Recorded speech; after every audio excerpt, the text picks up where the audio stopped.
This week on the Frame Savers, we run out of interesting things to say. Did somebody have a video playing in the background or a stream up? I heard a little bit of something. No, it replayed my tests for a second.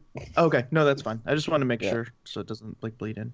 Okay, Yeah. I'll kick this off. We'll do our normal intro stuff and then we'll just introduce Pooh. Okay, go for it. So this is episode 48 of the Frame Savers, and we are coming at you fresh off of a week off. Sorry we didn't have an episode last week. We were recovering from a little-known event called Summer Games Done Quick. It was a lot of fun. Me and Chad were in Minneapolis doing the games and watching the games and all kinds of stuff. It was quite the to-do. So what have you been up to, Chad? I've been playing a lot of games, taking some time off. I'm about to move for a new job, so that's been eating up a lot of my time. And then the other half of it has just been streaming and playing video games. So busy. Congratulations. Thank you. President Blues? Yeah. Nice. President of the United States. It's big shoes to fill, but I think I'm ready for it. Nice. Congratulations. Well, that should be a good time. You've been speedrunning some games? Some interesting ones? Would you call it interesting? Yeah. That's why, I did call it interesting, so yes. I would answer that question with a yes. I've been playing Pink Goes to Hollywood, which I got a really good time in, and I'm very proud of it. Don't you dare snicker at me. I got a very good time in Pink Goes to Hollywood, and also I've been running the game that's literally about Skittles called Darkened Sky. I'm not sure where exactly I would pinpoint the point in my life where it all went downhill, but I can't say that the last 4 years have been uphill. Yeah, no, that's fair. It could one way or the other. So what would you say you've been up to, John? So I did a little event called Handheld Heroes this past weekend. It's kind of like Best of NES, but for the Game Boy. So that was the first time we've ever done that. It was really successful on speed gaming. We plugged it a bit here. So I was doing practice for that, some Mega Man 2 Game Boy, and I forgot that I was supposed to do Barbie Game Girl for that. So I did that for like a little bit. You forgot you were supposed to do it. You literally mentioned it earlier that day. I know. And you're like, oh yeah, I forgot. How did you forget in like 12 hours? No. I had forgotten it before that day. Gotcha. I thought I was doing Avenging Spirit, which I ended up doing anyways to fill time because they got super ahead. And then we had a little bet. We had a little wager. If you guys watched SGDQ Live for the Mario Relay, we were both doing commentary for that, and I felt real cocky. I felt real confident. I had this God Gamer Darbian on my team. I thought we could do no wrong. I thought just everything he touched was going to turn to gold. But we lost, so Chad got to pick a speed game for me. So I ran Bebe's Kids for 7 hours yesterday. So that was a good time. I beat the world record by a minute and a half. I got that glory for 12 hours. I slept for most of it, and then I woke up, and then it was over. So it's already been beaten. But it's actually kind of fun considering it's a very bad game, and the speed run is somehow like markedly worse. Like even dumber than the actual game, but I actually enjoyed myself. So I wanted to punish you worse, but I felt like I had to make up for giving you Super Robin Hood to play. Yeah, Super Robin Hood was a rough one. I think that might be worse than Bebe's Kids in terms of at least speed games. So you heard it here first.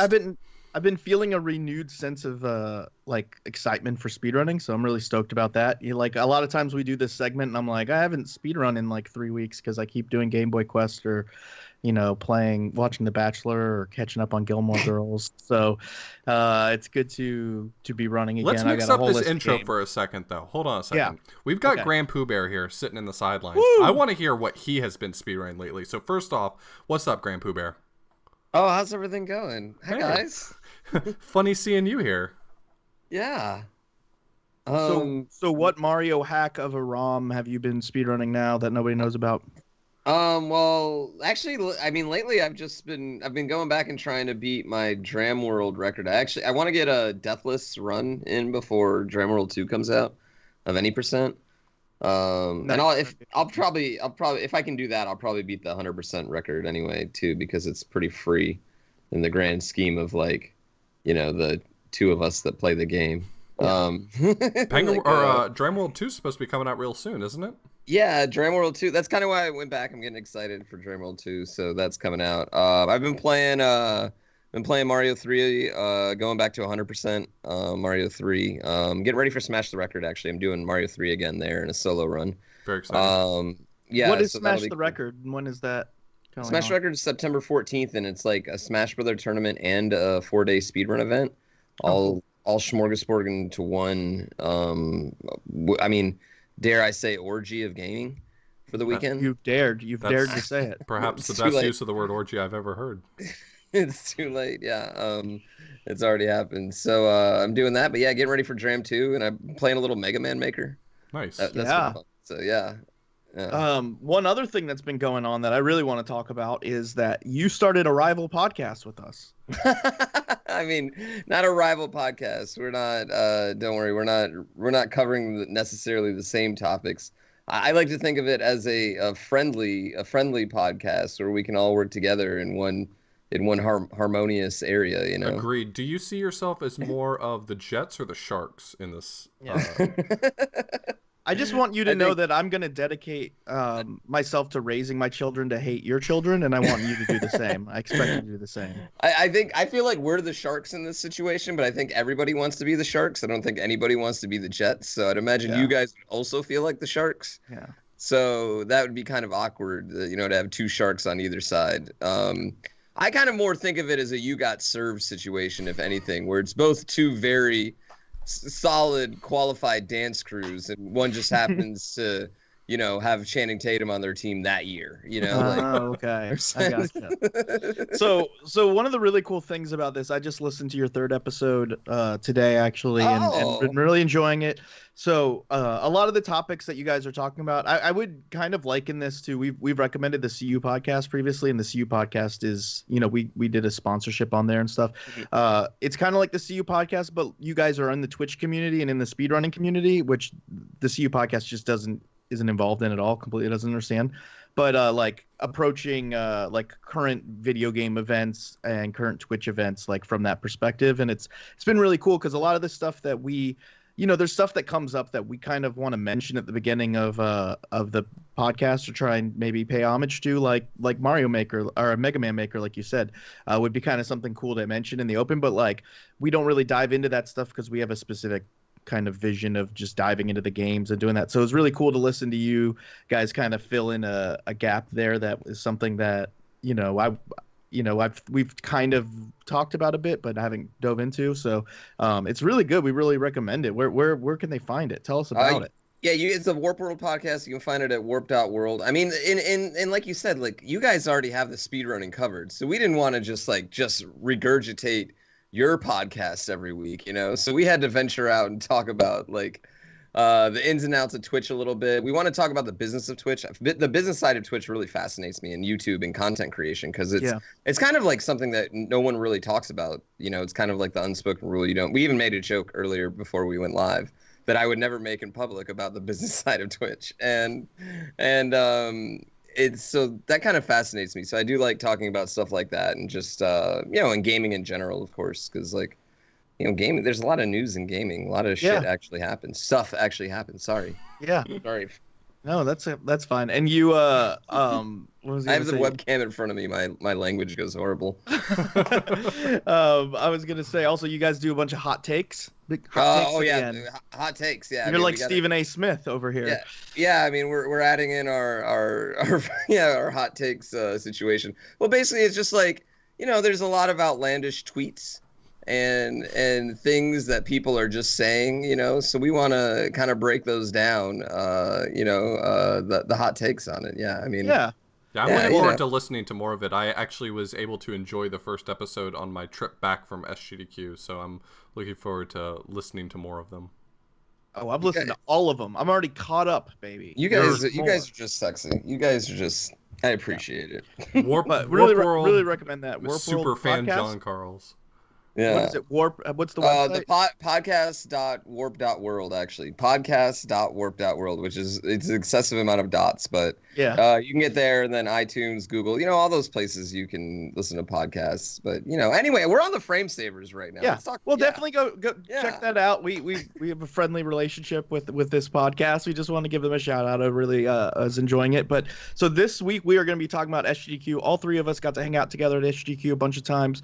Normally we ask why we're doing the episode, but we always do a GDQ episode. So that's kind of the answer, right? I mean, we've done one for every GDQ since we started the podcast. Definitely. So gotta talk about it. I've been seeing a bunch of questions on Twitter and the Discord. Hey, are you guys gonna do a GDQ recap? Blah blah blah. So I guess you guys like it. So we're gonna say some words. You guys are gonna listen, and at the end of it, everybody will still be there, and it'll be good. The end. Music. Brian should cut it before the end. No, that was the perfect. No. The whole ending of that? No, I'm just right before the end. Oh, the word. Yeah, that's what I was gonna do, but then you guys were looking at me, and All right. So how do you want to set this up? Are you? I can set it up. Okay. Yeah. Actually, I think there's a question in Discord that I can pull up that will kind of set it up for us. Give me just 1 second. Welcome, YouTube viewers. You're still seeing all of this because This is how the sausage is made. Because I'm probably not going to edit this. Haha. Oh, I'm glad I didn't just pick my nose. Oh, I do it the whole time. But we've got John's fantastic Azure Striker Gunvolt run. Yeah. That way. Okay. Well, anyways, I'll kick it off. Set it up for us, fam. So just like every GDQ, we want to do a recap and kind of talk about the big events that happened, runs that we thought were underrated, stuff that we enjoyed. But before we do that, we just wanted to have a quick discussion kind of about what it's like going to a GDQ and being in there in person. Now, this is something I know, PooBear, you guys talked about on your podcast, and people ask this a lot. I think there's definitely a disconnect between the way people perceive GDQ who have never been to a GDQ and those who have.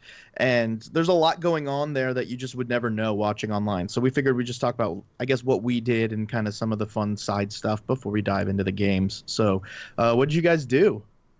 I played a lot of board games. You did. Yeah, this is the first time that I ever hung out with board game people rather than video. So the thing about the venue is that typically at the GDQ venues, something that you guys may not be familiar with, is that typically at the GDQ venues, there's these practice rooms that are set aside. There's a private practice room that's intended for runners. It's sort of a quiet place for runners and maybe their commentators to get together and work on games that they're running. And then there's a sort of more general practice room it's designed for runners, but really anyone can go in there as long as you're doing speed gaming related stuff. And then there's a casual room that's just sort of any video gaming. So if you want to do Mario Kart or Smash or something like that. This venue happened to be... Vectrex. Yeah, but you have to bring your own Vectrex. They won't rent you one. I asked. Did you actually? Yeah, I asked World 9. I was like, do you have a Vectrex? I didn't ask them that. Can you go on? I'm sorry, I interrupted you. No, you're good. Bad joke. It was a bad joke. Well, I liked it because they actually had a CDI, and there's a part of me in the back of my mind that thinks, I bet they had a Vectrex. I bet they did. Yeah. I know them. Yeah. They've got a vet. Anyway, so this venue in particular was really short on space for the practice room. The casual room was kind of not set up very well, I don't think, and the practice room was extremely small. And so because of that, I feel like a lot of people who tend to gravitate toward the practice room shied away from it. Myself included. Like, I would go there to try to find people to hang out with and would end up just sort of wandering out and going to find people to play more board games with. So this really gave me a better opportunity to just spend more time hanging out with friends in like hotel rooms or playing more board games, and it was enjoyable. It was a different experience for me entirely from any GDQ I've been to yet. So that was nice. What about you, Pooh? Yeah, no, I mean, I'm a practice room junkie. But I mean, I was in there a good chunk. But I actually did a lot of my practice in the tournament room because nobody was ever using it really. It was used probably less than normal, and it was kind of, and I kind of agree. This was like a really different setup this year where you kind of had to go out of your way for some of the rooms that you normally didn't. Like the stream room wasn't something you just passed by this time. It was something you like had to like kind of dedicate to go to. So last time I was still spending a lot less time in the stream room. The acoustics were also really horrible in there. You couldn't hear commentators Right. this year. Yeah, I heard that a lot. I didn't know that until after. A lot of people, even during the Mario relay, were like, they said I heard 50% of what Oth said and then nothing else. Yeah, and that was like, wow. that was like it was like that for me too. And it's so loud. I saw I watched Andy's run in the room, and I couldn't hear any of the jokes. It kind of stunk. Like I'm sure at different parts of the room it was fine, but I couldn't find those parts. So yeah, I mean outside of that, I kind of spent a bit more time this one relaxing and kind of, I want to say, partying with my friends, which you let your hair down for once. I never do that. I'm always like a really practice room. Usually Pooh's like, I need to practice Mario 3 for a couple more hours and then go to bed at 9:30. Yeah, I like practice for 6 hours and I practice all night. Like this time I just like, relaxed. They had this nice patio that I was hanging out on every night, drinking beverages from time to time. Nice. Adult beverages. I had a really good time. I played some board games. We played some games of Mafia, nice. Secret Hitler, a couple other board, which is like, look that up. Like it's not a weird game. It's a very normal board game for the record. Yeah, we played a lot of it too. Yeah, we really enjoyed playing a bunch of Secret Hitler. That game's amazing. Yeah, and I mean, otherwise, it was a great GDQ, but it was in like I want to say like the worst nice hotel of all time. Yeah, definitely. Yeah, I don't. Yeah, for me. Go for it. I was just gonna say I don't know how deep we want to go into it, but there were a lot of complaints about the GDQ hotel this time around. Yeah, I think what you guys said is definitely something that rings true with me. Is just the setup was very different for that hotel, and it just kind of actually affected the way the week went, which I wouldn't normally think like, oh well, who cares what room is where, you're gonna just do the same thing you do every GDQ. But for some reason, like, I mean, you could even see it watching the stream. The stream room was generally empty, which is not something that I normally feel like I experience. I know that stream room's not normally packed unless it's a big event, but generally it's more comfortable like going in there and there's like 50, 80, 100 people kind of watching any random stream. But it almost felt like you were the only person watching a stream if you went in there because it was so far out of the way. And that kind of, I felt like took away from some of the hype for a lot of it except for like the big runs. And yeah, like you said, the practice room, there was a lot less people kind of camping out in the practice room doing, Darby and Mario. Mario there was still a lot of battle mode though.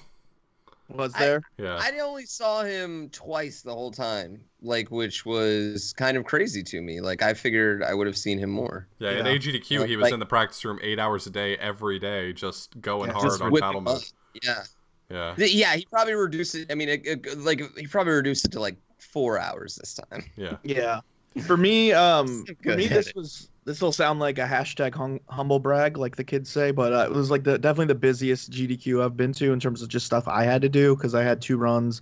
And then I had commentary for 4 runs, including that Mario relay, which is, kind of longer commentary. So that did take a bunch of my time and energy away. But I did enjoy a lot hanging out with Pooh on some patios.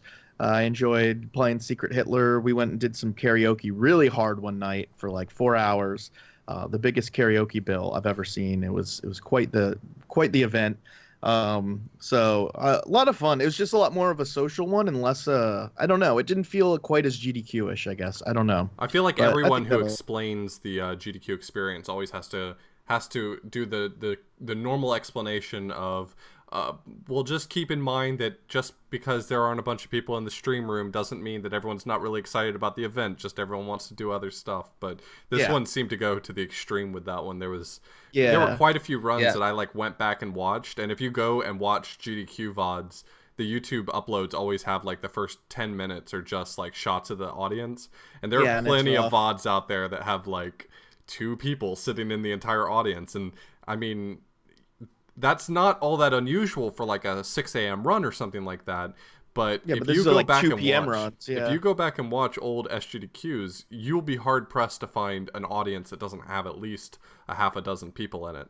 And this time, there were quite a few shots of like one person in the entire audience.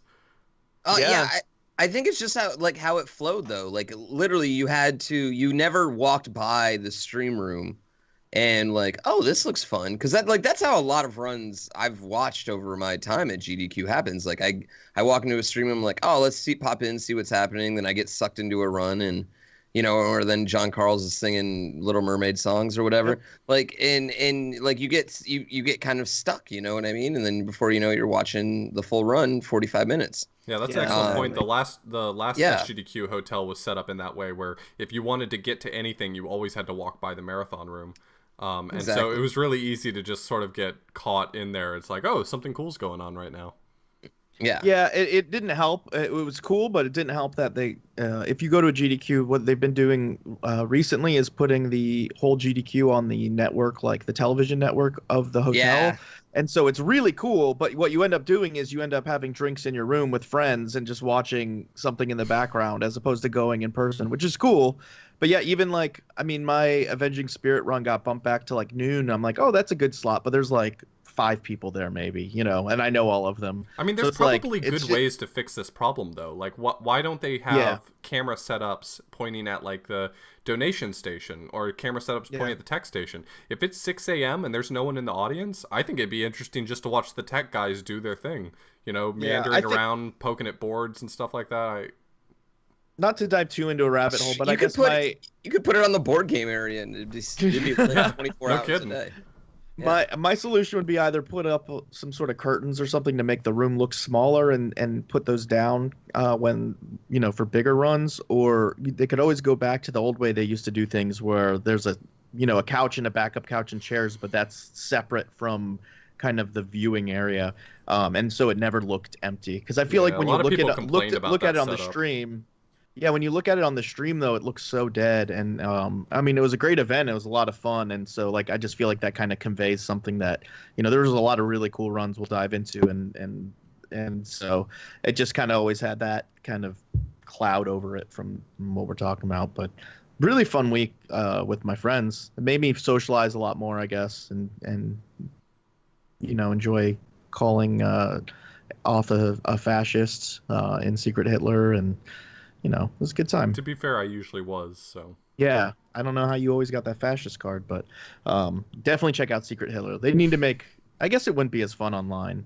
You got to be able to look people in the face. You got to be able to see. My low-key recommendations, so my low-key board game recommendations from this GDQ were Deception, Murder in Hong Kong, Secret Hitler, and Avalon. Yeah, he would just disappear. Oth would just disappear for 8 hours playing Deception somewhere. I was like, I'm used to seeing him play video games, but we did get to play some co-op Game Boy games. That was fun. We got to fool around with that for a few hours, so there was some video gaming to have. So, any last thoughts about just kind of the GDQ as an experience before we dive into the runs? No. It's fun. Everyone should go to one, but I mean... Yeah, it's really fun. But if you keep going to them, then I can't get in, so... I guess as a last note, I would just say, there is normally a lot of negativity about GDQs that comes from people who have never been to them, just assuming that people are always getting in trouble, or that like, it's not fun, or this is happening, or there's always these rumors and drama, and if you go, it's like not like that at all. And I feel like the people who go realize that it's just a lot of fun, and it's really cool time. Everybody's, for the most part, really chill and nice. Like, you get to meet all kinds of new people and just, focus on video games for a whole week. So I recommend checking it out. Yeah, I definitely recommend checking it out if you haven't been to one. So let's go ahead and take a quick break. Listen to some music from some game. I don't know. We'll figure that out later. That's future John's problem. And then we'll talk about some video games. All right. So, you want to kick this off? Yeah. Do we want to talk about specific, like, do we want to put our names next to specific names to talk about, or games, or? Sure. Do you have a few of these you want to? I mean, I put most of this in here, so why don't you guys put your names next to stuff that stood out to you? The only things I didn't see from this list, I didn't actually get to see the Mega Man X races. I only watched some of Nier and I didn't get to watch Super Metroid or Panga World. I got to go back and watch Panga World. I watched a highlight video of the puns, but I didn't get to see that actual video. I could talk about Splasher because I've actually played that game. Oh, nice. Yeah, and I mean, the only other ones I saw were the Mario and Link to the Past. Okay. Yeah. We'll just play this one by ear. Yeah. All right, I'll kick it off. So before we try to give you a few recommendations for runs that you may have missed, we're probably just going to go through the list really quickly and talk about some runs that you definitely saw because they were the highlights of the event. And it would not make a lot of sense to talk about the event without mentioning some of the highlights. So first and foremost, with the three of us here, almost certainly our highlight is going to be the Super Mario Warpless Relay. So definitely. So do we want to talk Go for it. We got a lot of questions about the relay. Like we posted Q&A about SGDQ, and everybody was like, so how did the relay get set up? Who got to choose what team? Like, did people argue over which game they got to play? Like, just like everybody wants to know all about the relay. So why don't we just start off talking about the relay? Sure. Yeah, so this was inspired by the DKC trilogy relay that was done. That was the last AGDQ, right? And it was super successful, and I think it put the idea in a lot of people's minds about doing these other relays because it was just really exciting to watch. And one of the people who sort of ran with the idea was our buddy Oglib. He wanted to put together a relay, and so he started organizing people to put together a relay of Super Mario Brothers 1, 2J, Lost Levels, Super Mario Brothers 2, the US version, Super Mario Brothers 3, and then Super Mario World. And the idea was to do warpless categories in all 5 of those games and get 3 people for each game and build teams. And so with a whole bunch of submissions in, the submission to GDQ got accepted. And so at that point, there was a draft that happened. Do you guys want to talk a little bit about the draft for that? I guess this is sort of our opportunity. This is going to cover a lot of the questions in the Q&A. Do we want to save some of this for the Q&A, or do we just want to talk about it now? Let's just talk about it now. I think that'll be fine. Okay. So I think, John, did you actually watch the draft as it happened? I did not. I did not get to see this at all. Yeah, I don't think me or John saw the draft in progress. I think, but I mean, obviously, PooBear was there for it, and I'll tell you, his account of how the draft went down made me care about the draft. So why don't you talk a little bit about that for a second, Pooh? How did that draft play out? Okay, so they took the people with the 3 best times in their respective games. Karua, who's obviously SMB3 God.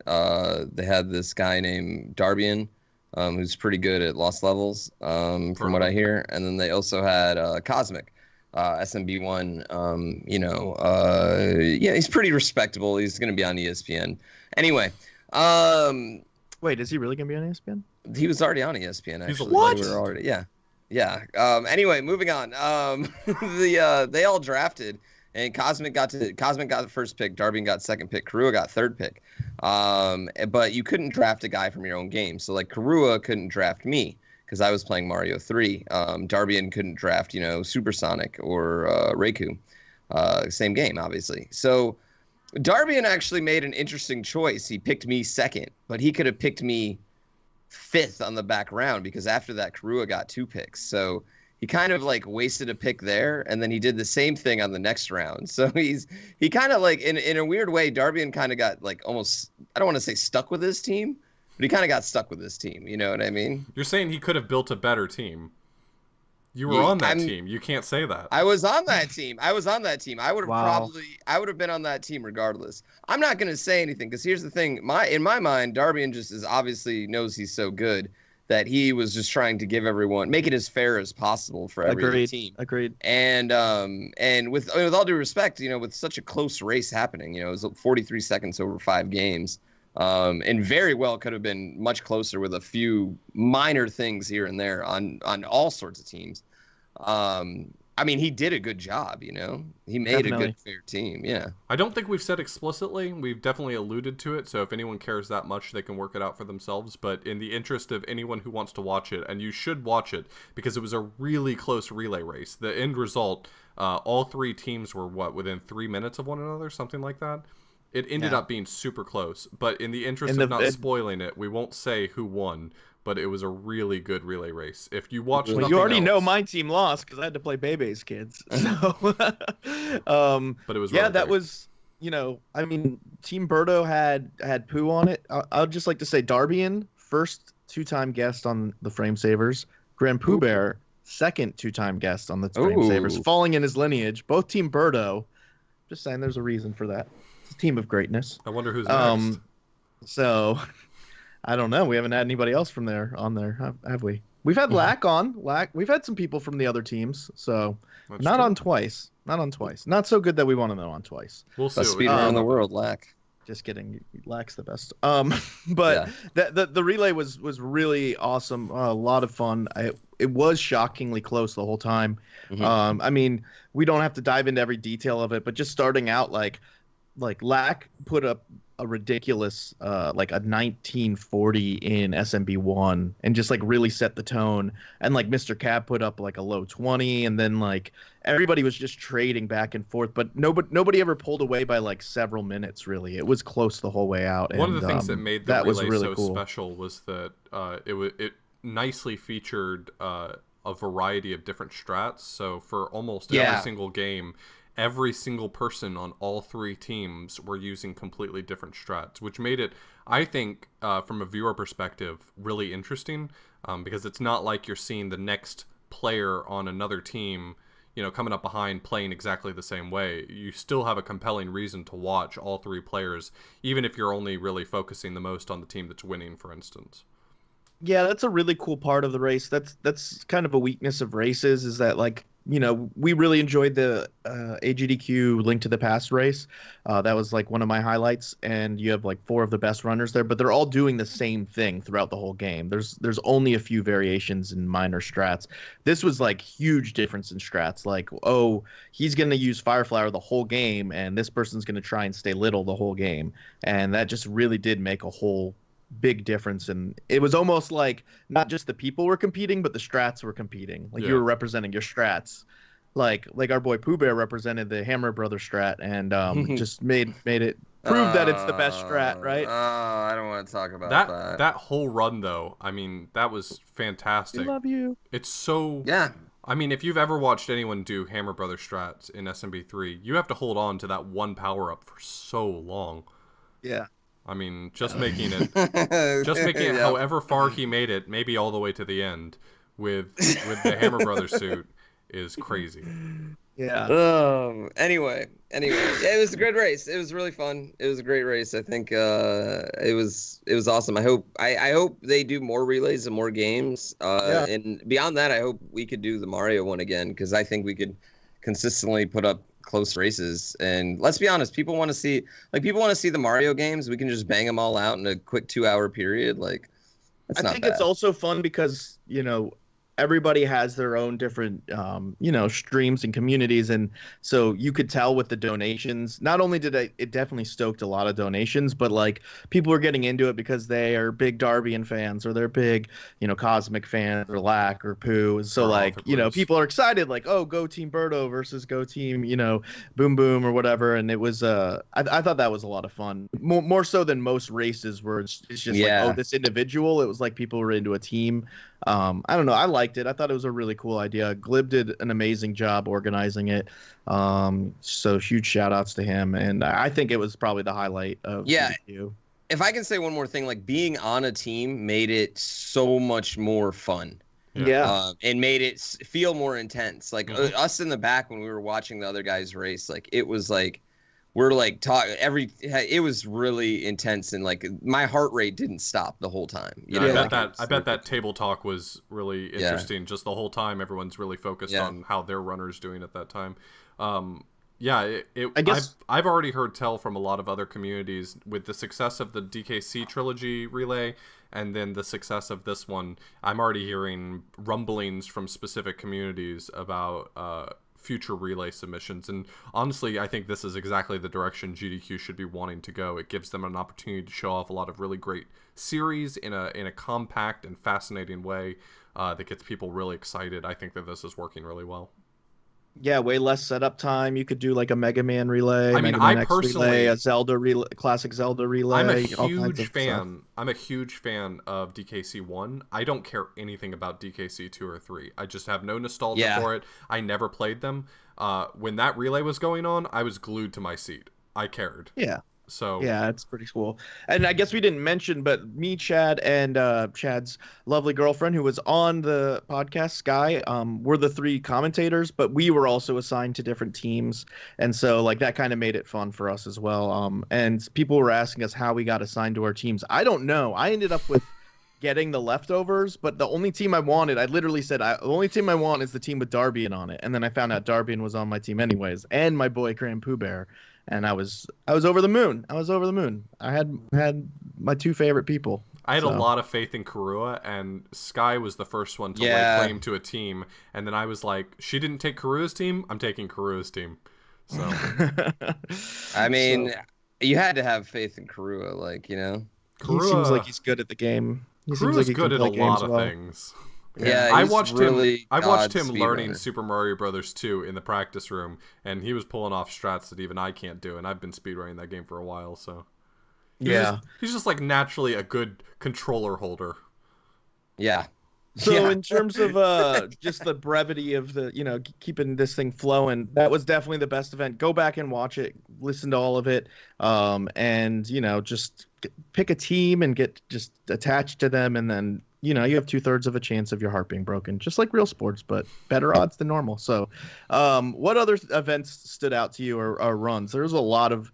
I think this GDQ stood out in that I feel like the first 4 or 5 days felt empty because they just like back end packed like all these heavy hitters, and like I mean Super Metroid didn't close the event. They had all kinds of stuff after that even, and I think it was kind of really interesting. For me, watching Breath of the Wild for the first time was I had literally never seen a speedrun of the Breath of the Wild. I had not let myself watch one until GDQ because I hadn't beaten the game, and I said, you know what, it's probably just ends with Ganon, and so I'm just gonna watch it because like why do I what's gonna get spoiled? I don't know I don't know why people are telling me not to see the end. So, and that speed game's obviously really broken and stuff. So it was really cool to see that in a GDQ. That was like a $100,000 incentive or something that got met like super quickly, obviously. Yeah. But There's a just cool to fantastic see the run. tech on that. Orchestra is really good at it, and it's a cool run. I think the Breath of the Wild community is interested in seeing another category get shown next time around. I think most of the Breath of the Wild community isn't super thrilled with any percent, just don't find it as fun.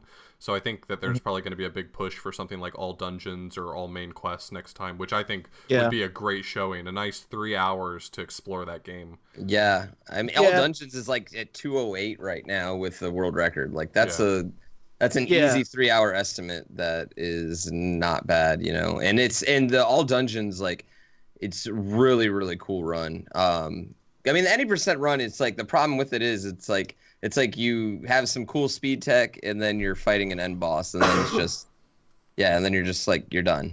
And it's like it's the All Dungeons like really explores what's possible in that game. Yeah, I think it's a good little taste of like because the game just came out too, so I think it's nice to let kind of let the speedrun marinate a little bit longer. Like the any percent run's just going to be broken and really cool.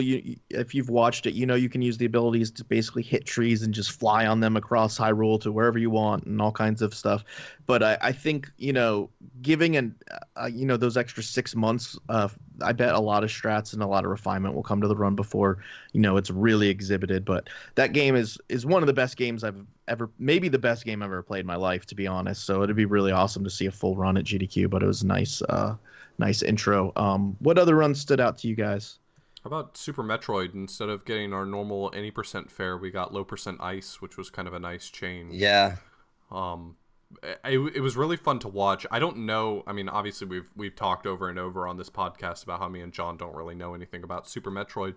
I don't know exactly what low percent ice entails. I'm going to assume that it's low percent and the weapon that you use is ice, which is probably an extra punishment. But yeah, it takes a lot of hits to kill the final boss. I noticed that. It was I was watching. 5 minutes. It was I like was a watching 5-minute some fight. of those boss fights. It was just like 3 minutes, and it's like, is the boss dying anytime soon.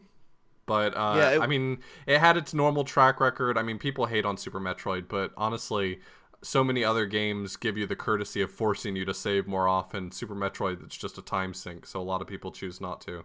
And it had its normal track record of 3 runners go in and only 1 comes back out, but at least we got a show out of it. So yeah, it always I adds love to a lot of Metroid. hype to it though. The pressure is clear, and that final boss fight taking so long, like you could just kind of feel the palpable like pressure building. I didn't get to see the first like 2/3 of the run, so once I turned it on, it was only who Oats no Zost. Zost. Zost, It was yeah. only Zost who I met for the first time. Super nice guy, and he it was just him, and so everybody's tweeting like in Zost we trust, like it's all on Zost and like putting out memes like you're our only hope, and so I feel like it's kind of cool that run happens that way. It would suck to be running there and get knocked out just because it's like that's got to be frustrating, discouraging. I know running at a GDQ like that would be tough for me to swallow, but it's kind of part of being a Super Metroid runner. But it kind of does add to like the epicness of the run in a way. yeah, it puts a lot more tension, not just on the runner, but the viewer too. Because, I mean, as soon as you've got 2 people go down in that game and you've got 1 person left, now you're just on edge. Like, is this run even going to finish? Is GDQ going to see the end of this game? Are we gonna all die?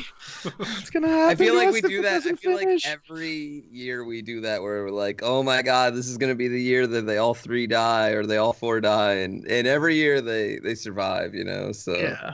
one guy gets through. I personally, I love Super Metroid. I love it because of that tension. I love it because there are so many high quality runners at it, and it can just end. Like Super Metroid runs don't end and you reset. Like they either you finish or you end generally. There's not a lot of like, it's not a heavy reset game like Mario is necessarily because you have so many lives. Like it ends. It just literally ends. It has a definitive end every time, it feels like. So I love Super Metroid. I can't get enough of it. Yeah. I really enjoyed watching the Super Mario 64 run as well. I know that's like the staple of like, oh, hey, this is, one of the best speed games or whatever. But the thing with following and watching a Super Mario 64 speedrunner to me is that like I never see them get past like 5 minutes into the game. So like I love seeing them in marathons where I get to see like all these different levels and stuff because that game is so optimized and precise that it's so you need to reset if you make like pretty minor mistakes early on. And so it was really fun to watch him do was it 120 star or Yeah, he did it was 120 star. And he did it in an hour 40 and something. Like 41. Yeah, 41 in small change. Yeah, it was incredible. Like being that close to world record. World record's currently just under 140. It's 139 something. Like 139.22. Like playing at that skill level. I mean, if you've followed along with Cheese's story, like just watching the progression of the 120 star world record, I mean, you have to expect that Cheese is going to put together a run of that caliber. I mean, he's at this point. I mean, so good. There was a time when you could easily say, well, Cheese will get the world record or Puncation will get the world record. I think right now we're sort of firmly in the Cheese has got it, and he's holding on to it for a little while camp. Yeah. But just So to see good. him actually play at that level in a marathon run is just amazing. For It was a sure. good run too. Fun commentary. Like it was a good couch. They did really well. I think there were Somebody actually quite that's, a few great couches this time around. Oh, a lot of good couches. I think people are taking their commentary more seriously, which is good. I think Sure. there's Why do you think I was hired out to do 4 commentaries? there's like a simultaneous more seriousness and less seriousness, both Yeah, in the correct definitely. directions. Like, Yes, definitely. like the more like people are trying to make their couch better, but at the same time they're not trying to make it really stuffy and it's more just for entertainment value. And so there's people who show up on couches, like GDQ chat loves to give the people a hard time who spend a lot of time on the couches joking, but I think it just makes the run so much better. I mean, I don't think that any run I've ever done at a GDQ would be as good as it was if it wasn't for the fact that I had great people on the couch laughing along and shouting out comments. Yeah, same here. Yeah. I think also it's just like even the Super Metroid run I think had like a lot more lighthearted couching That one compared had to like Patty obviously on the couch, right? Yeah, they had Patty on the couch and everybody was cracking jokes about, the two people dying and the boss. They was making jokes about that boss was going to appear like in this next Oh screen, yeah, like I where it remember. obviously would. And so like in juxtaposed to like AGDQ where it was like very like obviously there was like controversy and it was intense. It's good to see like even the serious runs getting a little bit of like lightheartedness to them. So a run that really stood out to me in that same regard. We can kind of try and go rapid fire just because of time, but Majora's Mask, All Masks, not really a run I normally watch, but Trev Person was doing that, and his personality and his couch, like it was just so lighthearted and fun. Like he took time. There's a point where you have to wait, a certain amount of time for something to happen, and so you can kind of fool around. And he spun around in the Goron suit and let you see what Goron's face looks like when he's in balled up position. And he accidentally like got knocked and glitched like way out of bounds at one point, which was hilarious. Like he just got launched out of the game. And so like it was just a really fun run to watch. Like you said, some of the couches were considerably better. Yeah, I would say that A Link to the Past Swordless is another good example of that. Also, another Patty couch, which I think he brings that sort of. He had a good week, like in general. Just he was kind of like the couch star this week. He has a personality that works really well with couches. Yeah, because he's sort of got like a negative sarcasm that ends up being really.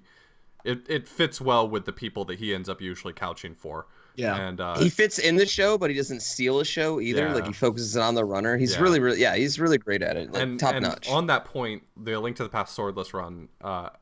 Just think about that for a moment. If you've never seen the run, you play it without a sword, so it's going to be good, and it's better than that. So go back and watch it. It's a fantastic run.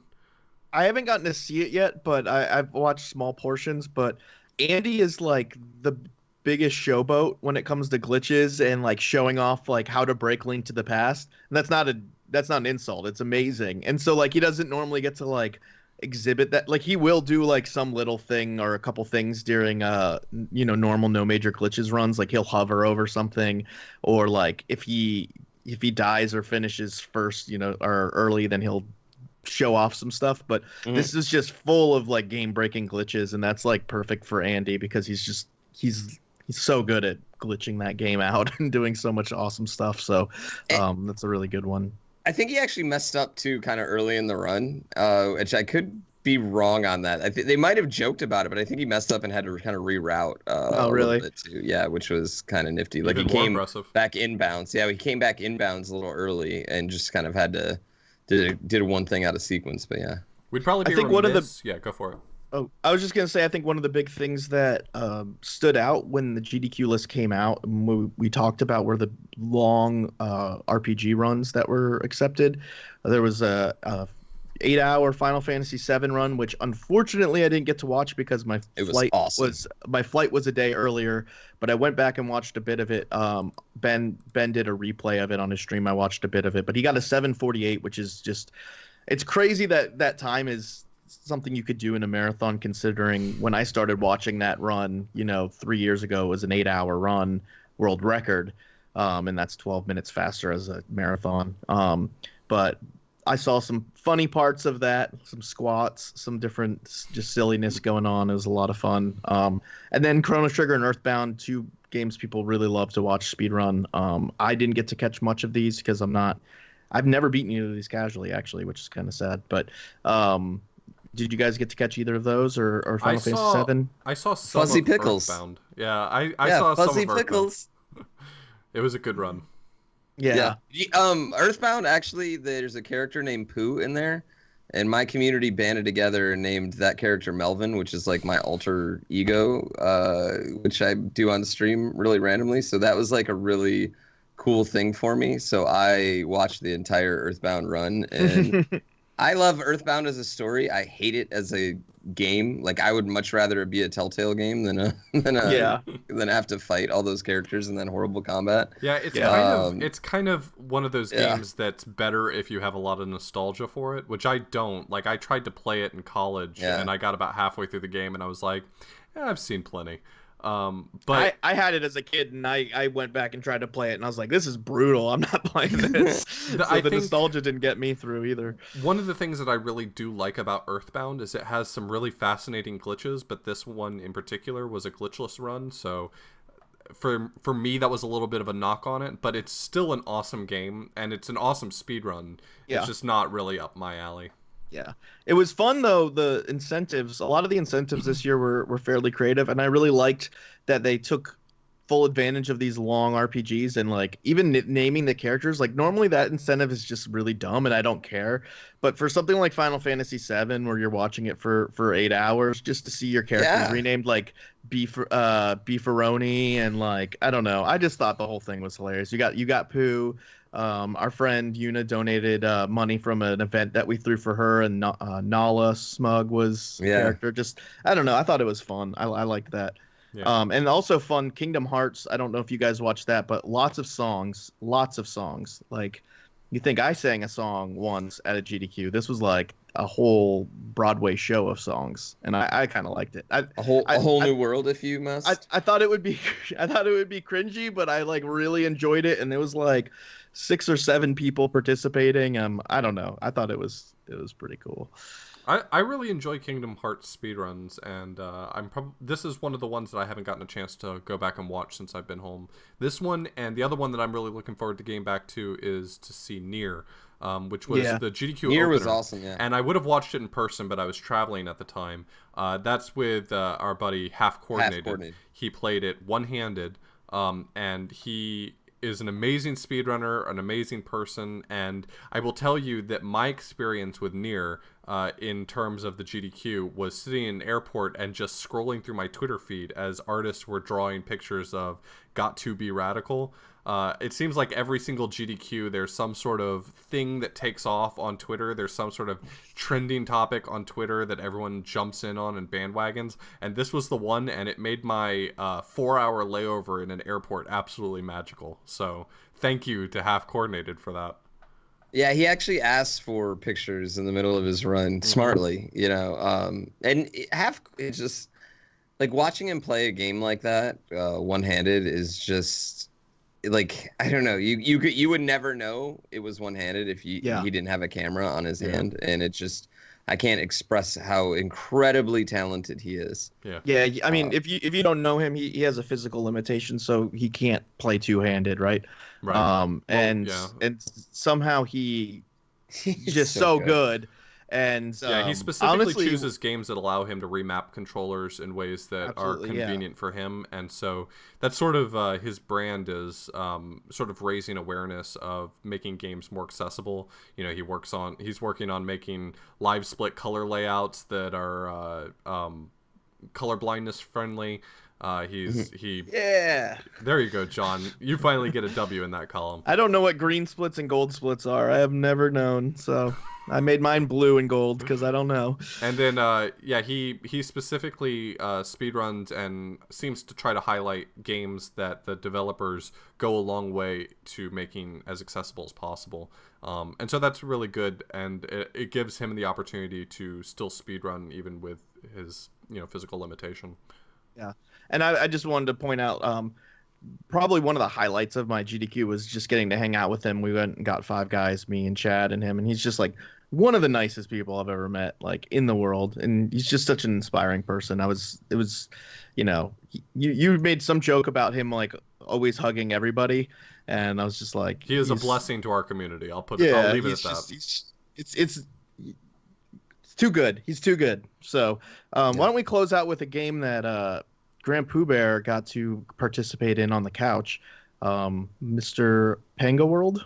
Yeah, Super Panga World. It was awesome. Dodecahedron is a utter god at Mario World.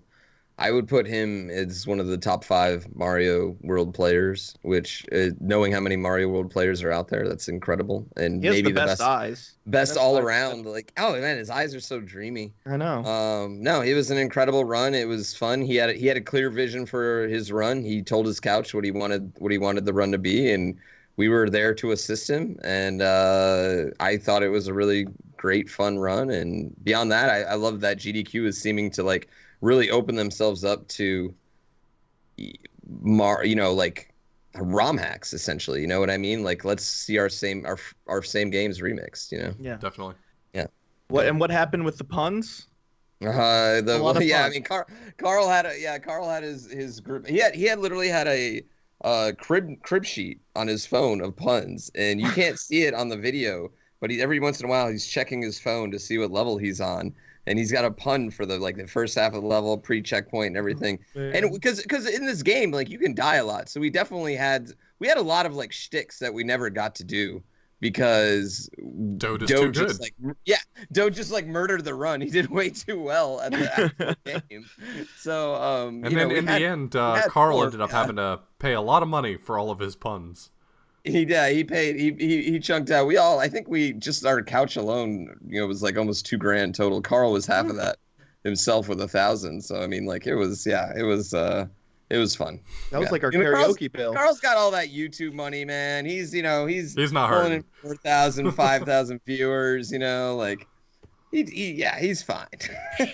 I wasn't impressed. That's all I'm saying. Shout out to Carl. I love Carl Sagan. He's kidding. a man. And shout out to Doe. Doe get a heater, and like, I can't express how good he is. Yeah, he ran at the end of your Dram World run, and so he's gotten to do the ROM hacks 2 years in a row. So, really cool to see him. He's just always really excited impressive. to see what Dote's going to cook up for next time. Yeah. So let's go ahead and take a quick break, and then we can dive into some of the games that people probably didn't get to see. Yeah, this will be a normal length episode. It'll be fun. Okay. Yeah, we don't have much Q&A, so I guess that's... Yeah, we covered most of it. I felt like we were like 35, 40 minutes after the first game, and I was like, trying to push us. We're good. We can just, we don't have to take this whole list either. It can just be whatever we grab off of it. Okay. All right. You can open this one up. Okay. So everybody knows the classic games that really stood out, that everybody was hyped for, the ones that were in the primetime slots. But GDQ is filled with so many games. It's so easy to miss really interesting runs. Not everybody can stay up for 7 days straight without sleeping. It's actually physically impossible. I looked it up on the internet. And so we have some ones you can recommend. We recommend. You can't recommend them. I'm recommending them to you for you to watch. And so let's kick it off. I want to shout out my boy Matchbox Matt. I was on his couch. Mirror's Edge Catalyst. I was so stoked.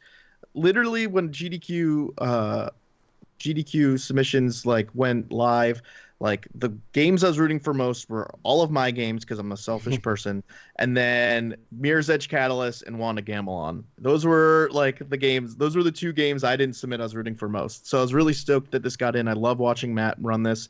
I thought the couch went really well. He got a ton of follows just because he was his normal charming self, and the run's super impressive. It's just crazy parkour, jumping, glitching everywhere, and visually stunning. I really recommend checking this out.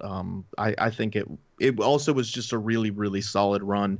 I was really impressed with how he did under pressure, because that game is not a marathon safe game. I mean, it is in terms of you can finish it, but like a lot of the tricks he pulled off first try I don't see him pull off first try most of the time. And if you've never seen that game, I definitely recommend it.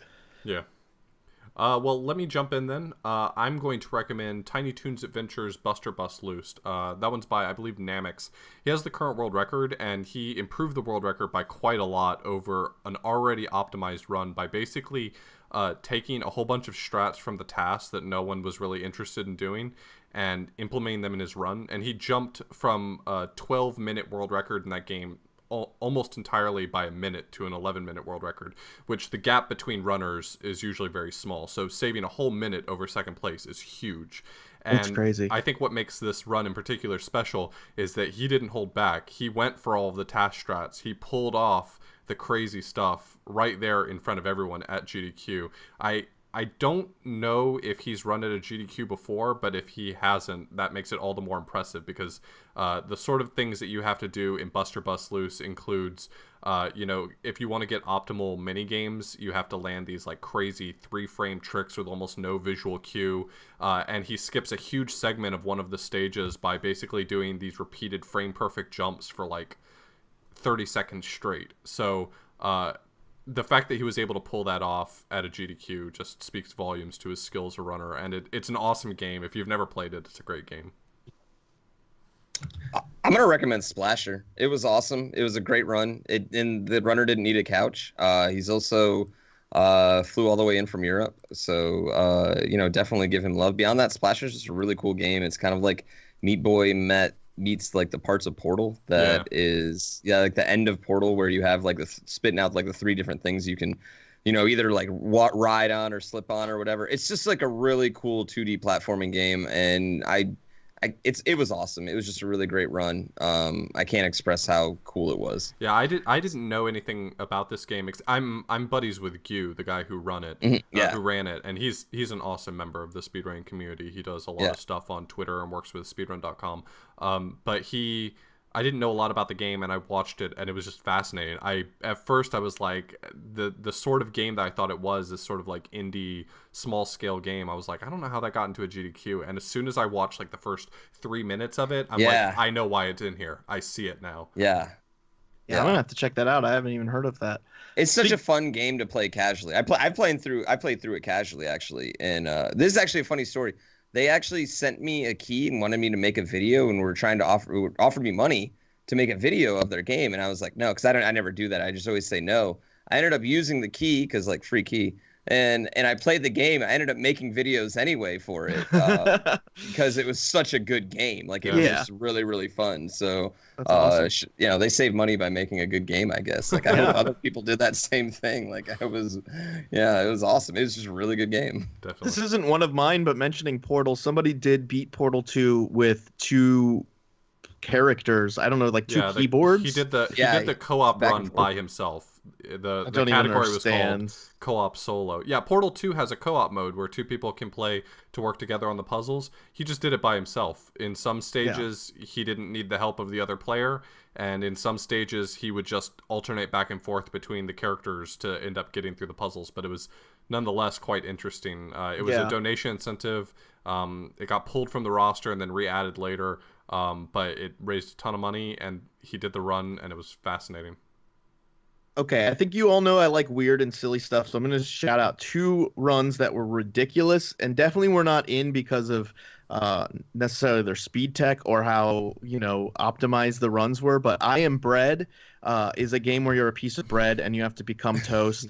And Spike Vegeta, who couched for me last second for Azure Striker Gunvolt, was on the couch not knowing anything about the game, and just like it was hilarious because he's just dying. He's like, he literally at one point just starts genuinely cracking up saying, why is this, and why did this get into the GDQ? And then there was a game called Omnibus. I just watched this today before I left work. I can't believe this game came out last year. It looks like a terrible old school computer game where you're a bus and you've got to do all kinds of different platforming and different like fights against bigger buses, and like it's just all kinds of weird stuff. And the runner and the couch were just really funny. They took it really lightheartedly. A lot of funny jokes, and he's the same runner who did Road Adventure last year or something. Konosumi, so apparently this is his classic this is his fare. thing. Yeah, this is his thing, apparently, is bus and car related games. You know what he's been speedrunning lately, right? He's been speedrunning it's like Densha Day D is the name of it. It's basically an Initial D parody, so the anime about street racing, but it's train racing trains. He's been speedrunning that game, so is he really into cars or something? What's going on? I mean, I have so many questions. I missed my opportunity twice now, apparently, to get to the bottom of this enigma, and I'll have to wait till AGDQ to figure out why. John, if you have to ask, you'll never find out. Yeah, but it was really fun to watch both of those. I want to throw out one really quickly to our buddy Aquas. He did Ghost and Demons, which was a best I could figure out. So I was looking into this after the fact, but best I can figure out, it's a fan-made Ghosts and Goblins style game. It uses the same characters and the same weapons and stuff like that, but it was completely fan-made. It looked like a really great game. When I saw it, I knew I needed to watch the run, and I watched pretty much the whole thing right before we recorded this because it kind of caught my attention. I'd meant to watch more runs, but then I got really sucked into that one. So that was Aquas. He's really well known for running a lot of the Ghosts and Goblins, Makaimura, those games, and this was just another one in his litany of Ghosts and Goblins games. There's fans of Ghosts and Goblins? Yeah, go figure. Like they have positive emotions towards that game. They do. Okay, I'm just gonna leave that at that. If you like seeing world records happen at GDQ, and not ones where the timer's off, we didn't talk about that, but the timer was off. We thought there were several world records that didn't happen. My run was probably a minute slower than the time that's posted, but Teenage Mutant Ninja Turtles Radical Rescue for the Game Boy was a legit world record. I think it's the only one of the marathon, and that was really cool to see. That's, if you've never seen that, it is literally a Metroidvania but with the Ninja Turtles. So each Ninja Turtle you rescue will open up new areas based off of their abilities. That was our boy Zorlax. He's known for like Link's Awakening runs, but that's a kind of a game he opted into, and world record. I mean, how can you not go see a world record? Yeah, he does a lot of Game Boy stuff, and this is a game that John did a pocket on, actually. Yeah. And it's a fascinating game. Watching him run it's just amazing, because he makes what is actually a very difficult game look exceptionally easy. You'd never also, there know were it's hard from 6 watching people on the couch, or 7 people on the couch, me being one of them. But I was the only person who had actually ever played the game. And so they wanted it just to look as hype as possible. So they wanted as many bodies behind the couch as they could. And it was pretty funny because a lot of the commentators would be like, "Oh, this part coming up is tough," and Zorlax would be like, "Oh, is it?" Because they literally never played the game. So that was a lot of fun. That sounds like yeah, and Zorlax is the best dressed guy in speedrunning too. Oh, yeah. He is. He's always very fancy. Yeah. Doesn't he like always that. come with a shirt and tie and all that stuff? Even at Californiathon he does it. Yeah, even man. he does not just the big events. He does it for every event. Yeah. Yeah. Oh, Californiathon's not a big event? Oh, it's Shots a big fired. event. No, Shots fired. hey, first of all, I will be at every Californiathon because it's a huge event. You but hate know what California. We get it. Oh my god, that's gonna be the title of the episode. The Warp World podcast hates, Who hates California? Makes statement against state of So- California. So I'm gonna steal John's thunder on this one. I'm gonna say Plock, because Oh, nice. I love so Block. so our buddy Countdown, he speedruns Plock. This game is crazy. I don't know if you've ever seen Plock, but if you've tried playing it, you haven't seen much of it because it's really hard. And here's the part that's gonna blow your mind. He plays the whole thing, like all the way to Whoa. the end of it. Wow. To the part where there's probably credits. Maybe not. It's a SNES game. Yeah, it could be. But this game's really crazy. The speedrun routing for it's amazing. There's some glitches here and there, but it's mostly just playing effectively to get the warps, and then just playing through the game. The rest of it trying not to die because it's really rough. But it's an amazing game, and a ton of hilarious moments in it. So Yeah, it's a weird game. You lose like your limbs, like your hands and your arms, like the more you get hit, right? yeah, and you So can it's throw It's them kind of like if Crash you have Test them. Dummies that way. Yeah. Yeah, like if you haven't Crash Test lost your Dummies. arms and legs and stuff like that, you can throw them as projectiles, but as you start to lose them, you get weaker and weaker, and you can find all of your arms and legs on hangers throughout the stage. It's Plock is in my my bit cup for my stream, so you bury Plock with bits. So I have a fond place in my heart. that for game Plock. just I has don't so know, many it's just great weird. lines too. It feels like it's a there's no voice acting in the game, but it feels like they were going for a real Bubsy vibe. Like it feels like Yeah. you're about to see the line on screen say something like, "Oh, you're still playing this?" Yeah, like a little too much like fourth wall or whatever. Right. Like a little too aware of itself. A little on the nose. Yeah, a couple quick fire ones. Castle of Illusion with Darbian. The couch was just like rocking, and that run is Darbian. Okay, he's one of my favorite He's streamers. so He's a funny. good friend of mine, but like I don't know. I don't think he's so funny, and that I don't think he's ever tried to be funny in his life, and that's why he's so funny. But every single thing in every single run he has a name to it, or like a meme or something about it. Like, this is Grandpa's favorite level. This is this, and like he just always has something, and it was great to watch. It cracked me up. And then on a more serious side, Brothers: A Tale of Two Sons, which was run by one of the guys from Power Up Audio, which it was a really like kind of dark, intense game, but looked really good, and he did a really good job of kind of just explaining the depth of that. He accidentally glitched the game and almost like he basically soft locked the game and had to get out of that situation. But that was a really cool run that kind of completely took me from surprise. Not something I would normally watch. Only watched it because it was on the TV, basically. Basically, like just like watching TV in the middle of the night. Like you're flipping through the channels and you're like, okay, well. And so I really enjoyed that as well. And then, yeah, there's also really good NES block.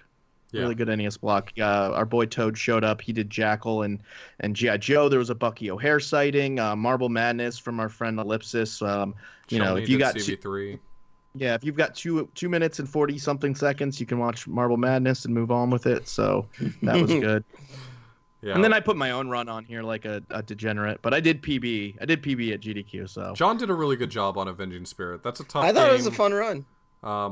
We've done a pocket on that one as well, and it's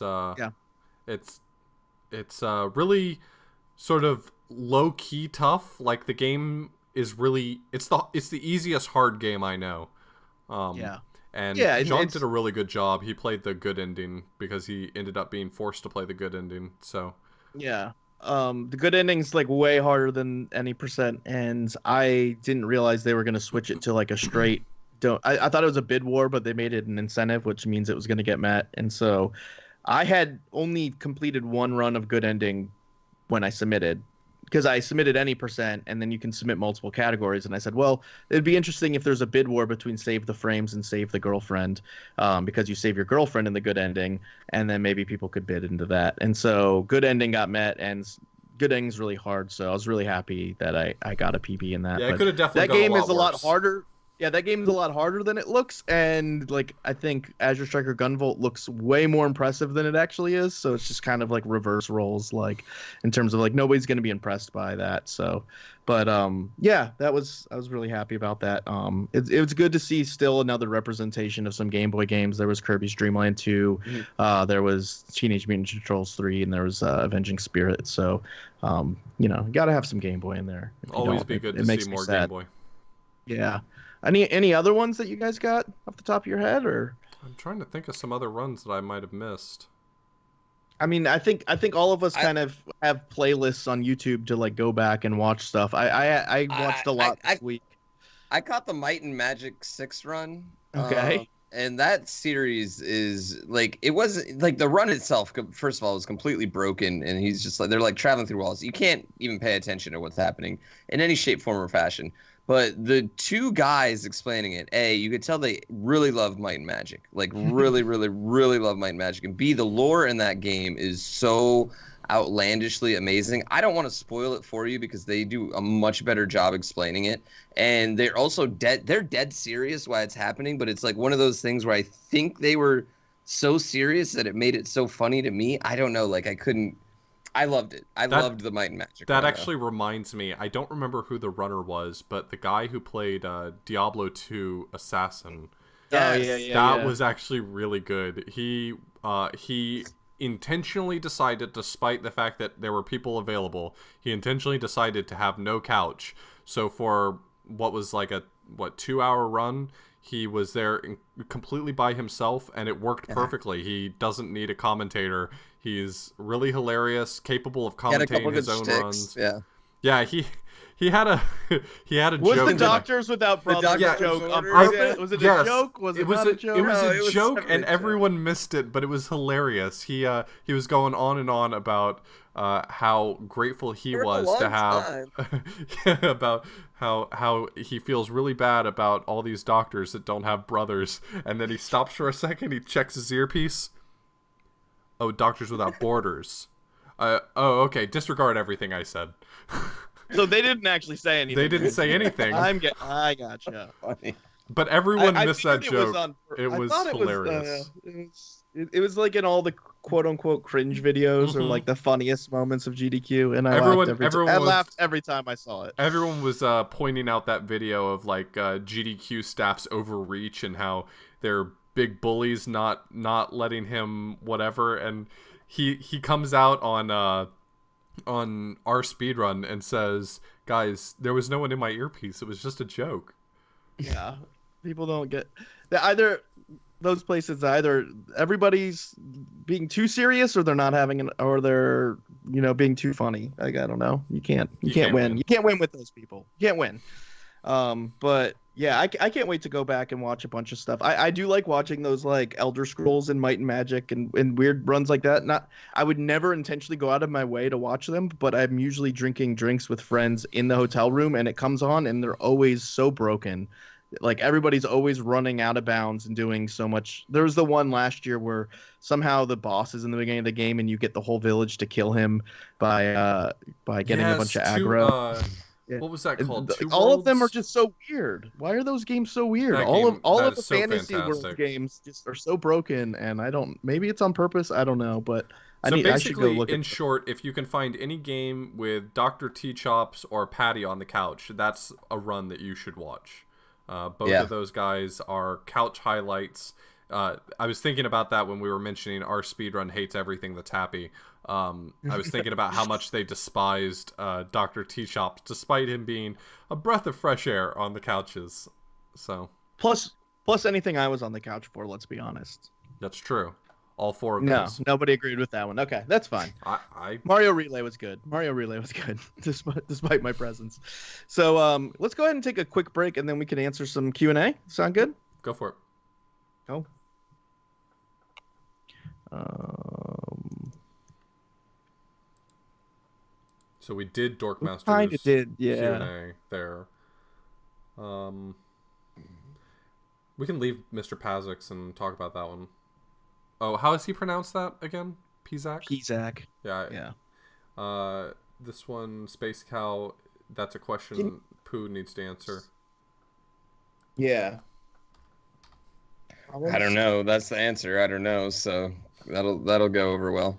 Yeah, that's fine. Did we get any more? Sure, this one's good. How is it? Oh, Rachel, did you see that? How is it doing commentary for the SMB race for almost 3 hours? Did you you guys plan out everything you were going to say, or was most of it improvised? There's one on our Twitter. Okay. Do you want to copy and paste it in?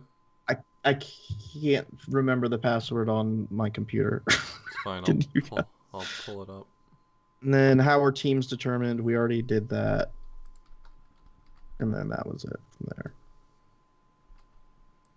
Literally all the questions about GDQ. First of all, for some reason, shout outs to all of you on YouTube. I just want to point this out. Every time we ask for Q&A, everybody zooms in on exactly what the episode's about. And I wish people would just be like, so what do you think about Mega Man Maker? That'd be a good question but the episode's not about Mega Man Maker. So everybody's like, they need it to be GDQ based. It's like, wait, you can ask us anything. Ask us anything you want. I got this. Mega Man Maker's fun. It looks kind of fun. I just don't think. Well, it'll for be those as of you watching on YouTube, Yeah. you just got a hot Q&A answered for you that you guys didn't even ask. good. Yeah. All right, here we go. Wait, well, I don't get it. Were you making fun of me? You were probably making fun of me, Me? weren't you? Yeah. No. You wouldn't do such a thing.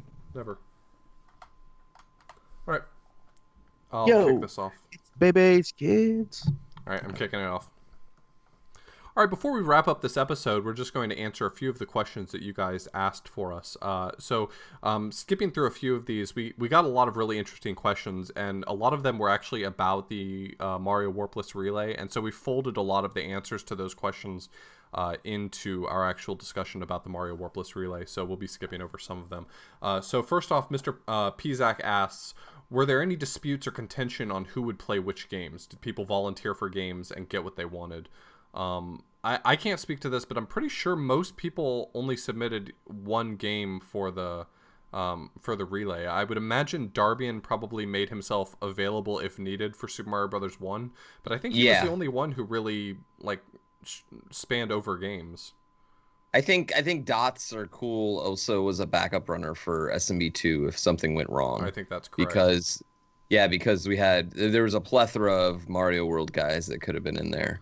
And also Lost Levels. Yeah. There was also Lack was available to run Lost Levels if his team needed him.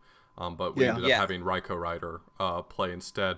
Because for those of you who didn't know, Big John was originally going to be playing in the relay, but due to some unfortunate circumstances, he wasn't able to make it to GDQ. So Raiko Rider, the backup for Lost Levels, played in his stead and did an amazing job.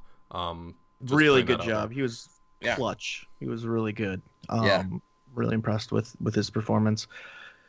They asked me to do all of the games at one point. They were gonna have me be a fourth team, but since I haven't speedrun any of them, we thought it would be lopsided in favor of the other 3 teams. So then we just went with the 3 teams. Team glasses. Yeah. So Space Cow asks us on our Discord, and I'm gonna say this is for Pooh. What's the deal with marbles? I don't know. It's just one of those memes, and when a meme, you can't fight the meme, internet. That's the number one rule of the internet. You don't fight the meme. The more you try to fight the meme, the more it's gonna take over. Just let the meme happen, and yeah, just see. You don't know all this, memes but... don't need they don't need a reason, you know. For those you don't of you know who this, don't but know, Chad was giving me crap on the couch because he was like, "You don't know what marbles is about." That's what he was saying to me. I did say that to John. Yeah, I like stand by 2 it. times. You still don't know what marbles. Yeah, but neither does Pooh apparently. Well, okay, so the thing for those of you, I'm pissed to find out it isn't a thing. Okay, so I mean, it is a thing, but it's just like a thing that for happens. those of you who don't know, on Pooh's stream, donations get read out by a text to speech. So when someone donates money, it reads it out loud. So that Pooh can continue playing whatever dumb game he's going to play and still respond to the donation messages. And as it turns out, the text-to-speech voice has a really weird way of saying marbles if you just say marbles over and over. So a lot of people donate marbles, marbles, marbles because it starts to really sound dumb from the text-to-speech generator. It starts to sound like my balls is what it really starts to happen. Yeah, it's like that's what it starts to happen, and it just keeps going, and it won't. I don't know. It's one of those memes. It's been going on now for like a year and a half. Like I thought it would die after a couple months, but it's been like, and it's bigger than ever. Yeah, so I don't. It's fascinating. They donate other things, but that's definitely the top one. There's also like, high speed train with bullet nose. Oh. I don't know where that. Yeah, so people donate. legs. So people donate, and in their messages they put different emoji. Emoji. Yeah. And for some reason, the text-to-speech generator reads out a description of each and every emoji. So it'll be like high-speed train with bullet nose, smiling sun, cat face smiling, high-speed train with bullet nose, over and over. Map of the world, North America. It just because it only says that part. It's really silly, yeah. Okay, I have to say though, I'm angry. Like, okay, so just put yourself in my shoes for a second. You're doing commentary. There's 150,000 people watching. Like, this is the biggest event of GDQ, and Chad is giving me crap, acting like I don't know what I'm talking about because I don't know what marbles means when it doesn't mean anything. Yes. So I knew more what it meant than anybody else because it meant nothing and I didn't know it.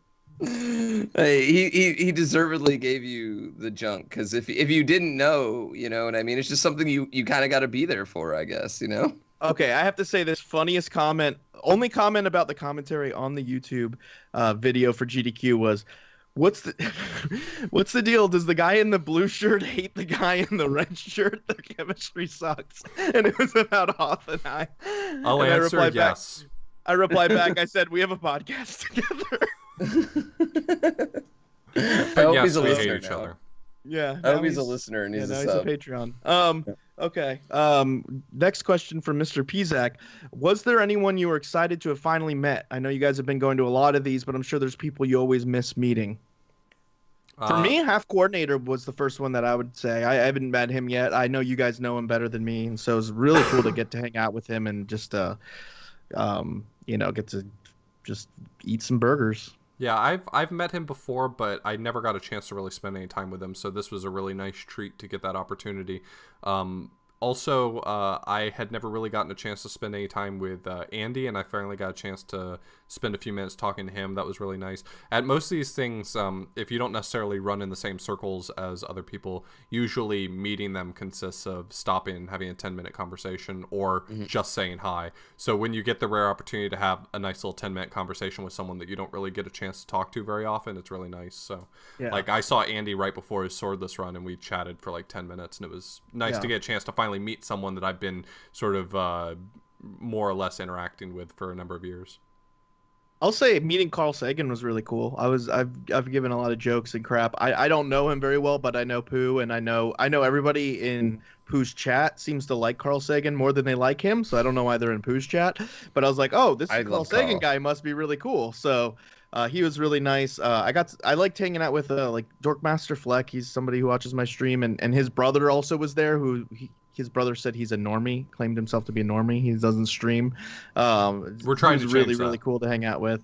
Really cool to hang out with. I mean, I'm probably leaving people off, and I hope they don't feel bad. Tina Hacks. Like, I didn't get to hang out with her that much previous to this. Like, I hung out with her a little at AGDQ, but a lot of time with her. That was a lot of fun. But I finally got to meet Hercules Bench Press, and I got to finally spend some time with Just Defend as well. And Karua, I think this was probably the first time I really got to interact with Karua very much. Yeah. He and our interactions were usually quite limited to, I would say something dumb on Twitter, and he would tell me that the thing I said on Twitter was dumb. So it was good. It was good to finally get a chance to talk to him for real. I like him. Yeah, he's Karua. really nice. I was so intimidated to meet Karua. I'm a huge fan of Karua. I'm a huge speed nerd, I guess, too. So like, I still fanboy over Darby, and I've met him like I am. I'm like a speed groupie. I totally am. I'm like I'm one of those, like, I'm like, thank God I have people who watch me, so it's a lot easier for me to go, because if not, I'd just be wildly intimidated to go talk to these people, because like, I think Darbian is just a god, and I love, I've met him like, I don't know, 5 times now, and I still kind of like, I don't get nervous, but I'm always like, I try to be my coolest version of myself around him. GrandPooBear. Okay, here's some inside. Yeah. Here's some inside looks. GrandPooBear's like talking to me before the run, before the relay. I think like the night before or something. He's like, really, I'm just worried that I'm gonna like disappoint Darby, and like if I mess up, like Darbian's gonna be disappointed in me. I'm like, what is wrong with you? That's why when I lost the hammer suit, I immediately turned around and said sorry, because like I felt like I just disappointed my entire team, but like specifically him. Anyway, like I really wanted to meet Cheese. I even donated during his run a couple $100, and I said, hey Cheese, can I get a picture later, just to be sure and try to make it less awkward. That's how you make it less awkward. I know. Definitely. That made it way more awkward. And she's like in his like smooth, is smooth in the middle of his run. Is like, oh, for sure, baby.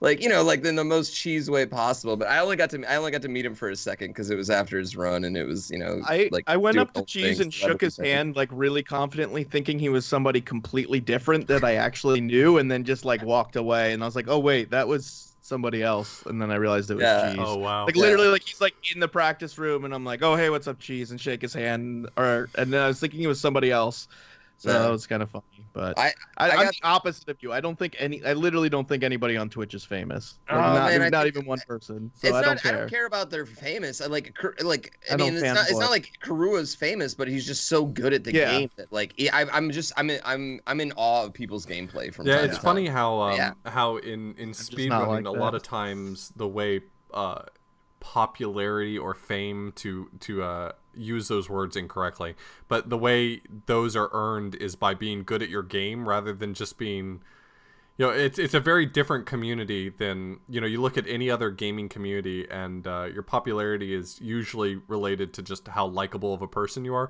but you can be a real person, but if you're good at your game, everyone's gonna like you. Yeah. That's why Auth is so good at so many games. Mm-hmm. Right. It's true. That's I true, love though. you. Love you. I would watch. There's so many guys that like I'm just in such awe of their gameplay that I'm just like, I want to shake those golden hands, man.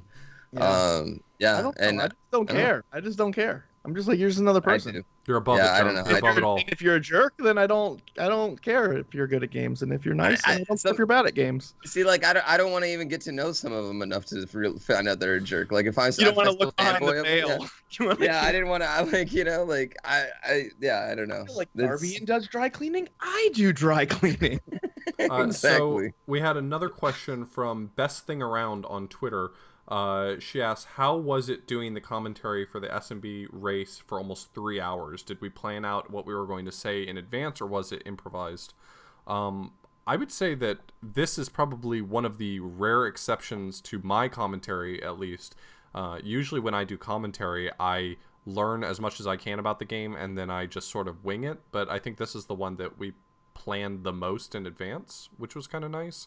Though I think the actual end result was a lot less structured than I thought it would be going into it.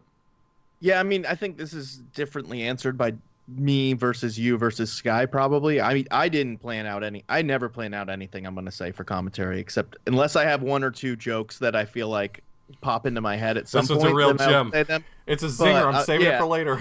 And it never is. It never is. But one of these days it'll land. But I think we knew which games people had strengths in. And like if you listen, like Chad has a hugely dense knowledge of all of the Mario games. I mean, I know a decent bit from doing the episodes Mario 2 and Super Mario World, but Sky and Auth have done a lot of Super Mario All-Stars, Warpless Relays, and run the games like individually. I have never run any of those games except Super Mario World for like 2 streams. That's it. So it's kind of weird that they added me on there, but I think the chemistry worked out really well. I think a lot of it was me trying to set up Chad and Sky to shine because they had the knowledge and the information, and they killed it, Yeah, I think it worked really well just as a format. John knows enough about all the Mario games to be dangerous and probably could have handled the commentary on his own, but knowing enough about the games to know sort of the questions that other people are going to have and articulate them, I think made the commentary a lot better. Mario 3 would have been real awkward because like we were like 20 minutes into Mario 3 and I was like, I don't have one thing to say about this run now. Like I'm out of bullets. Yeah, it's I said a lot about you, Pooh. Did you go back and listen? I said a lot. I actually haven't listened to the commentary yet. Mario 3 is a hard run to commentate though too, especially Warpless because it's also a lot longer than the other ones. Well, it's a lot longer, and there's auto scrollers which are boring, and then B, there's so much happening on the overworld that's kind of hard to explain. Yeah. The one thing I did see was you called out bad luck for Oglib when he got literally god luck, which I thought was really funny. I did. Yeah, you called out Oglib got early hammer, and then he immediately got the next hammer, brother, and you were like, "That's bad luck," but you missed him getting the early hammer, which saved him nearly a minute. I just shouldn't have talked during SMB3. I have no clue what's going on. Yeah, he saved like nearly a minute in just like RNG. Well, so, let's be fair. Saved a minute in the sense that saved it in that world, but I'm not sure he was fully prepared to be playing the fort in World 4. 4-3. Yeah. Well, that's why me and Crew would talk about it. We always practice like Fort 4-3 or Fort 4 is part of our practice just in case you ever get early hammer. Like it's just in case, you know what I mean? I literally my first run back I got early hammer, the same one Glib got, and smoked Fort 4-3. I ended up losing the run later on because I suck. But still, you gotta practice. Yeah, the commentary definitely got awkward about halfway through. John was writing out things to say and started talking about how good GrandPooBear smelled. I mean, he was right over your shoulder, so I was touching you a lot. I actually did touch you a bit. I gave you a little back rub. I was trying to get you encouraged, Darby sitting next to me like a baseball coach. He's like, observing the players. Like, what do you think Pooh's gonna do next? I was pretty focused, man. Darby was in coach mode, and I was focused. We were, all the racers were definitely like, we were in it. It might have been funnier to watch you guys not doing your runs than doing them. Like when you were on deck, when everyone was on deck, was kind of entertaining. I think it could have been really entertaining to just like if it had been done up with full sports style commentary with like someone walking around with a camera and a mic and just like going up to the teams and saying, how do you feel about? I think this was a rare opportunity for GDQ to really go in on that sort of commentary. Well, it would. I was gonna say it would have been cool too if we had actually been doing commentary from like the producer's booth or whatever you call it, the interview table. It'd be cool if the person on deck or like 2 away was sitting next to us, be able to add their thoughts to the run and like how they were feeling beforehand. It could have been really cool. Yeah, I mean, if there was ever a chance for them to esport it out, that would have been that would have been it. And I mean, hopefully they can in future ones. Like I tell you right now, the very first my first thought after it was done was like, I want to do this again, and I want every one of my runs to be like this. Yeah. And I would kill to like make that dream a reality, to have every one of my runs be involved with other teams. And I don't know. You could be mic'd up. You could be mic'd up on the sideline. I would be pro all of that. And if you could have seen like the conversation me and Lack were having during the last race, like, and just like the way we're all freaking out, like there was multiple like head grabs and like, I don't know, it was great. I don't know whether or not we have the ears of any GDQ staff, but I will say I think there's a real opportunity here, and I think that GDQ should be trying to capitalize on it, because I think these relays give a really organic opportunity for some real hype. I mean, you know, we joke in the speedrun community about how tired and frustrating the constant chance of hype at GDQs are, because a lot of them are frankly disingenuous. But just the opportunity for some real organic hype at these relays should be capitalized on, and it'd be great to see like proper sports styled commentary for these sorts of things. You know, get people who know what they're talking about to do it, get people to talk to the people who are on deck, talk to runners. I think there's a real opportunity there to do it up in a way that can be really amazing. Between that and the DKC relay and then the Mario Maker relays, honestly, I feel like had the same kind of energy where it was very, you know, high energy, high octane, like genuine hype building. And those events are really cool to see each year.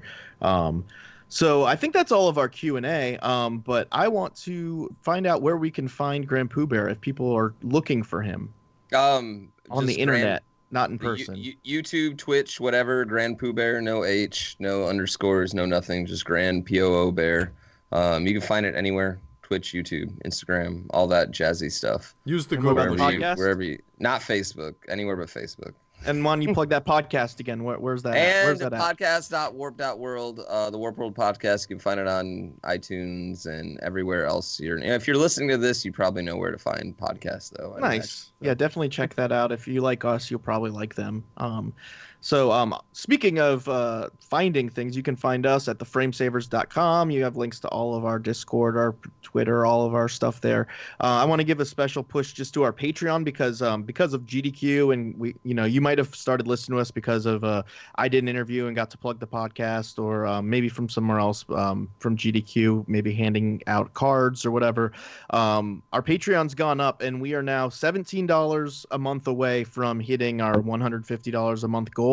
And if we hit that goal, we will do an episode on Super Metroid, and that means Chad and I will have to play Super Metroid, which neither of us have ever done. So we're so close to hitting that. That would be really interesting. We're gonna have to figure out who to bring on that might actually know about Metroid, because we don't know. But consider going to patreon.com/theframesavers. We do like listener selected episodes a couple times a year, and then you get some other benefits as well. And yeah, just check for us anywhere else from theframesavers.com. You can get links to everything. Chad, where can they find you? You can find me on Twitch, Twitter, and YouTube at AuthorBlues. How about you? Where can they find you? You can find me on Twitch, Twitter, and Instagram at John Carls. You can find me on YouTube at John Carls1. So if you want to check that Instagram, I might be hitting that complete Game Boy set soon. 2 games away. Ooh. 2 games away, friends. So that'll be fun. Might be hearing about that at the podcast per Chad's request. But as always, we want to give a huge thanks and shout out to our podcast partner, Brian Morgenthaler. You can find him at Brian Morgs or at BMorgs TV on Twitch and Twitter. He's been streaming more often, doing some horror games. Please give him some love. It's hard when you start out streaming Twitch and you don't have any viewers, and you know he makes this podcast happen. So go check him out. And also just want to plug our YouTube. If you are somebody who likes YouTube more than you like podcasts, we're starting to post these. The Kirby Superstar episode was our first one we had posted officially to the YouTube, and now this one will be on YouTube as well. So consider checking that out if you're not a podcast person, or just check it out. Check out both, or just sit there and watch it for hours. Consume the Frame Savers. Never stop consuming the Frame Savers. Yeah, never stop. Never stop. There is no. I checked with my doctor. There is no daily recommended amount of the Frame Savers to take per day. So that means you cannot exceed your daily recommended amount. There's no limit. It's impossible. There's no limit to how much you could listen to. So, any last thoughts? No, but go watch a ton of SGDQ VODs because they're all fantastic. Yeah, do it. Speedrunning's fun. Hell yeah. Thanks again to GrandPooBear for hopping on our podcast, and go check out his stuff. And we will see you guys soon. Later. Peace.